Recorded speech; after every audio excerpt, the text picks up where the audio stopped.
Hello, bachcho, let's read the question. Which of the statements given about pollution is incorrect? Question में है कि कौन सा जो स्टेटमेंट है यहाँ पे जो पोल्यूशन के बारे में इनकरेक्ट है। फोर ऑप्शंस हैं। A is pollution is undesirable change in physical chemical और biological characteristic of air land water और सॉइल। कि जो पोल्यूशन है ये एक अनडिजायरेबल चेंज होता है फिजिकल केमिकल या बायोलॉजिकल कैरेक्टरिस्टिक में एयर के लैंड के पानी के या फिर सॉइल के। डी है the air prevention control of pollution act was amended in 1987 to include noise as an air pollutant. कि जो एयर पॉल्यूशन और प्रिवेंशन कंट्रोल एक्ट है इसको अमेंडेड किया गया 1987 में और इसमें इंक्लूड किया गया नॉइज को एज एन एयर पॉल्यूशन। कि जो नॉइज है वो भी एक एयर पॉल्यूटेंट है।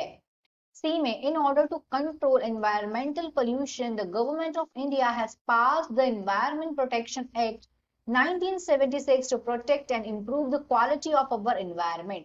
कि किस इन्वायरमेंटल पोल्यूशन को कंट्रोल करने के लिए जो गवर्नमेंट थी इंडिया की उन्होंने पास किया एनवायरमेंट प्रोटेक्शन एक्ट 1976 में। इससे प्रोटेक्ट किया और इंप्रूव किया क्वालिटी को हमारे एनवायरमेंट की।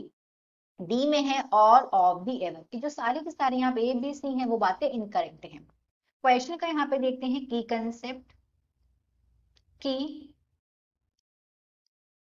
Concept of this question is. यहाँ पे इस क्वेश्चन का की कंसेप्ट है पॉल्यूशन। पॉल्यूशन पॉल्यूशन को अगर हम हिंदी में देखें तो पॉल्यूशन का मतलब होता है प्रदूषण।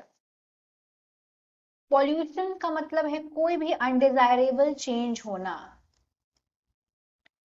कोई भी अनडिजायरेबल चेंज होना। और ये अनडिजायरेबल चेंज फिजिकल भी हो सकता है केमिकल भी हो सकता है या बायोलॉजिकल भी हो सकता है। और ये अनडिजायरेबल चेंज किसी भी चीज में हो सकता है। एयर में भी हो सकता है जिसको एयर पॉल्यूशन बोलते हैं। ये वाटर में भी हो सकता है इसे वाटर पॉल्यूशन बोलते हैं। ये लैंड में भी हो सकता है इसे लैंड पॉल्यूशन बोलते हैं। तो इस तरीके से डिफरेंट डिफरेंट टाइप के पॉल्यूशन होते हैं। तो ये रही पॉल्यूशन की डेफिनेशन। तो इस तरीके से हम देखेंगे जो स्टेटमेंट नंबर ए है वो एकदम सही है पॉल्यूशन के बारे में। यहाँ पे ये बात गलत नहीं बोली गई है तो ये स्टेटमेंट इनकरेक्ट नहीं हुआ तो ये इसका आंसर नहीं होगा। Let's come to the option number B. यहाँ पे एयर प्रिवेंशन और कंट्रोल ऑफ पॉल्यूशन एक्ट के बारे में बात हो रही है।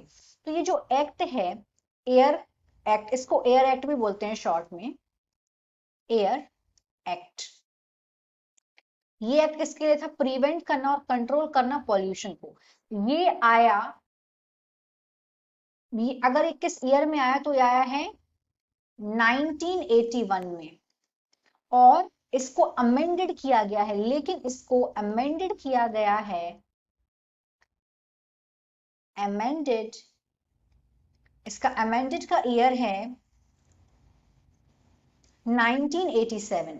और जब इसको 1987 में अमेंडेड किया गया तो उस टाइम पे यहाँ पे जो साउंड है जो नॉइज है नॉइज को भी इंक्लूड कर दिया गया। कि जो नॉइज है ये भी एक एयर पॉल्यूटेंट है। नॉइज को भी इंक्लूड कर दिया गया एज एयर पॉल्यूटेंट। कि जो नॉइज है वो भी एयर पॉल्यूशन में रोल प्ले करती है। तो इस तरीके से जो स्टेटमेंट नंबर यहाँ पे जहाँ पे बी ऑप्शन है वो भी करेक्ट है तो ये भी आंसर नहीं हो सकता। Let's come to the option number C. Option number C में बोला गया है जो सन दिया हुआ यहाँ पे ईयर एनवायरमेंटल प्रोटेक्शन एक्ट का दिस ईयर इज रॉन्ग। क्योंकि एनवायरमेंटल प्रोटेक्शन एक्ट जो ऑप्शन नंबर सी में बात हो रही है एनवायरमेंटल प्रोटेक्शन एक्ट आया था 1986 में। यहाँ पे जो ईयर देखे रखा है वो एकदम इनकरेक्ट देखे रखा है। पोल्यूशन क्या है undesirable change in physical chemical biological characteristic में एयर के वाटर के लैंड के सॉइल के।